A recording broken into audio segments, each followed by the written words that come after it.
What's going on out there, good people? This is your boy Look Around with LMD Trading, coming to you today with a red day review. This review is actually going to be for trades taken on January 12th. Actually making this video a day late because I have been actually trading remotely. So getting this one done a little bit late. It's actually going to be done a little differently because of that. The way that I have my chart set up when I'm doing my reviews, there are only showing candles for that particular day. So the charts would not be showing what was actually traded. So this one, I'll be doing a review from Trader View. And we'll just look at the numbers, kind of make out what we did on the charts that's in Trader View. But you'll see why I kind of don't like doing my reviews out of Trader View when I'm trading options. So let's go ahead. We will get Trader View pulled up and see what we did. All right, let's go ahead. And for this one, usually, I'm usually using the dashboard, which shows here, but it only shows you for that particular day. So this one we'll be using the journal view, and then we'll be going back to January 12th. And as I stated, January 12th was a red day. We took 6 trades. Actually, one of the trades that we took on Wednesday, we held overnight and closed that position today, which is Thursday the 13th. So took 6 trades, had 9 calls or puts that we traded, and then of course we sold those, so that gives us a total volume of 18. Closed P&L on the day was $56. So we'll go ahead and take a look at these trades real quick. First one was BA, and we see that it was a trade for a loss of $13. The SPY took a loss of $31 on that one. Went back, took another trade on the SPY, another loss of a full R. And we took a trade on BA, actually made a little over 1 R, or I'm sorry, yeah, a little over 1 R on that one.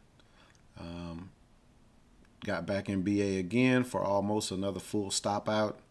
And then we took a trade on Coin, which we held overnight just based on what the chart was doing. And that one kind of played a little fundamental on it and was looking at what the crypto market was doing. It was actually kind of trending up, so that's why we ended up staying in that one overnight. But we'll go ahead and look at the charts on these real quick. First one being that BA trade that we took. We got in that one at 9.56. It was a call play, and we were out of it at 10 o'clock. So like I said, when we look at the charts on Trader View, when you buy and sell options, they don't tell you exactly on the candle where you got in at, so it makes it a little more difficult. On this one, we were actually getting in for this break, which was not a good place to be getting in. As you can see, we were extended. On my charts, I usually don't have the moving average, but you can see we were extended from the moving average. We would have wanted to see that trade pull back to this area right here and then get in it. But we did get in on this break, and it pulled, and then once it rolled over, we stopped out. Or actually, we didn't really stop out. We just moved our stop down, seeing that the trade wasn't going to work. And that's why we didn't take a full stop on that one. But that was the first trade. Again, like I say, we were getting in well extended. We would have wanted to see a pullback. Lately, I've been saying that a lot. I see that's one of my one of my faults when I'm getting in these trades is you definitely want to see a pullback. So that's how this one was. If you look, this one gapped up. So when the market opened, if you look at that as one big gigantic candle, you would have wanted your pullback to be somewhere around right up in here. And you see when the market opened, that's what it did. It kind of pulled back, came up again, pulled back to about half of that move. So a good place to get in would have been when it broke that candle. That would have been where I should have been getting in and would have easily made money. But we missed the entry, got in late, recognized what we did wrong, got out of the trade for that small loss. So that was the first trade that we took. We'll go look at the second trade, which was the SPY, SPY. Bought 2 contracts on that, got in at 1041. And we basically stopped almost out immediately. So we would have been getting in somewhere on this candle. Again, I don't really see a pattern to get in other than it breaking the high of the day, which just breaking the high is not really a real good reason to get in on an option play. And this one rolled out, caught a little bit of slippage and stopped us out for $31. So that was our second trade of the morning, taking us a little further into the red. We'll take a look at the third trade, which again was on the SPY, and it was another red trade. This one here, we got in this one at 1010, which would have been on this little tiny candle here. Again, don't really see why we would have got in other than chasing. Just like the first trade that we took, stock moved, it pulled back, pulled up, and now it's in a little slight downtrend. Just hadn't set enough lower lows and lower highs, but it recovered, came up, kind of consolidated, broke the moving average, kind of consolidated again, went, pulled back, good entry. And it actually not really a good entry because we don't know what this candle was doing, but this here is where you would have wanted to get in at it breaking that, which it didn't really break. So this one here would have been the entry off of this candle because you would have broke that high, actually would have had a color change, could have set your stop under this candle, and it would have made a decent little move. So we were chasing on all 3 of those trades, and they all rolled over on us, and we took losses on all of those. The good thing about it is it's best to go ahead, take your stop, get out the trade. Had I not taken my stop, this thing would have rolled over, and we bought that contract for $286. We would have lost that entire contract on that rollover. We would have pretty much, that contract probably was worth about 25 cents by the time the end of the day had finished. So it's good to have those stops in place and take it. So that was the third trade of the day, and again another red day. Another red trade. At this point, when I'm getting close to being down on 3 trades, usually I need to be looking to kind of call it a day. But wasn't really out on 3R, which would have been $75. So we did take another trade, took BA again. This time, as you can see, it was a put. So we were playing it to go down at this point, and we got in that trade at 1025. So we would have been getting in on this candle, and we would have been getting in as it was breaking this level here and breaking this moving average. Again, like I said, in Thinkorswim, I used to have moving averages on my charts, but I do try to keep them as clean as possible now. So usually I just have the VWAP, and I'm sorry, this is the VWAP. So I'm thinking that this was a moving average, but I look right there and I see that is the VWAP. So yeah, this broke the VWAP and we got in. Kind of would have wanted to see, again, it pulled back to the VWAP and tested, but the way that the market was looking, you can tell everything was headed down. But I probably should have waited on this pullback and got in when it broke that level.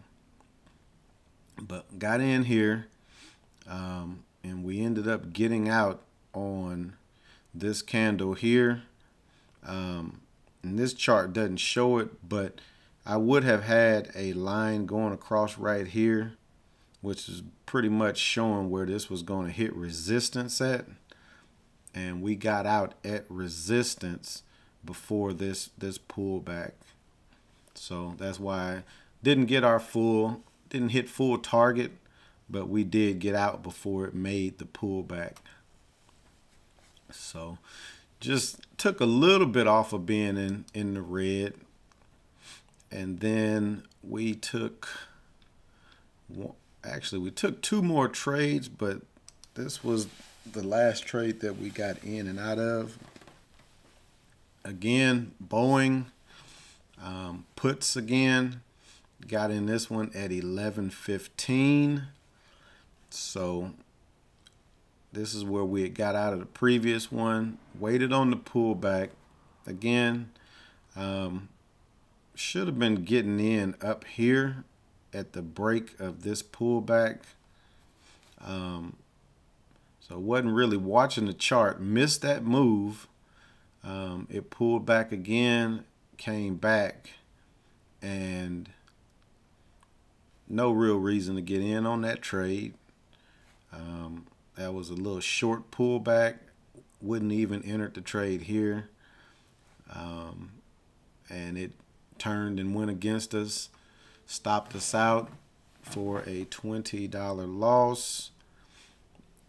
And that was that for that trade. So like I said, Wednesday we did quite a bit of chasing. Had we got in those trades when we should have been getting in, most of these would have been green trades. But like I said, chasing them and catching it on the extension cost us on that one. And then the last trade that we took was Coin. And we took Coin basically knowing we were going to hold that overnight, because like I said, just based on what the hourly chart, this one we looked at the hourly to kind of see, to get in it, because even though it was looking ugly during the session, you can kind of see that it still was in a decent uptrend. It had kind of pulled back on this candle, came back and was looking at another pullback. So got in, held it overnight, and we ended up selling that one today, and expected a little bit more out of that. I think it actually had a unrealized gain of about close to about 180 bucks, and then it just trashed. It just tanked out. I'll see if I pull it up again and see if it shows it. Yeah, this is it on the 5-minute. This is the 13th. This is today, and you can see it just tanked. But expected more out of that. Like I said, it opened, it kind of peaked up and then just rolled over. Kind of went up again, and then we got out of it on this one once we saw that it was doomed. And like I said, still made 116 bucks, so good trade, but expected more out of it. And that is what we did on January 12th. That is what we did. Like I said, the good thing about reviewing your trades, you can kind of go back and learn what you did good, learn what you did bad on them, and then try to implement that the next day, which is somewhat what we did the following day. So I will be doing another review. I will be doing another review for January 13th. And we'll go through those trades and take a peek at them. So I'm going to go ahead and end this one right now. Like I said, it was short and sweet. We see what we did right. We can see what we did wrong, see what we did indifferent, and keep it moving. So I appreciate you checking me out. If you haven't already, I definitely would appreciate a like. If you're not subscribed, I could definitely use the subscription. If you didn't like it, by all means, leave that thumbs down. But like I said, if you're going to leave a thumbs down, just go ahead and put a small comment. Let me know what I can improve on. But once again, I am Look Around with LMD Trading. One of the beauties about trading, I will say, is yesterday and today, I've been trading remotely. So that's the good thing about trading. I use I have a Netgear MiFi that I use when I'm trading remotely. Internet speeds are pretty good on that. I use my laptop, and then I have a portable screen. So instead of the 3 screens like I'm usually using when I'm sitting at my desk, I'm just using 2 screens to trade from, and the layout is a little different, so it still works for me. But I'm gonna go ahead and end this video, and we look to see you on the next one. Peace.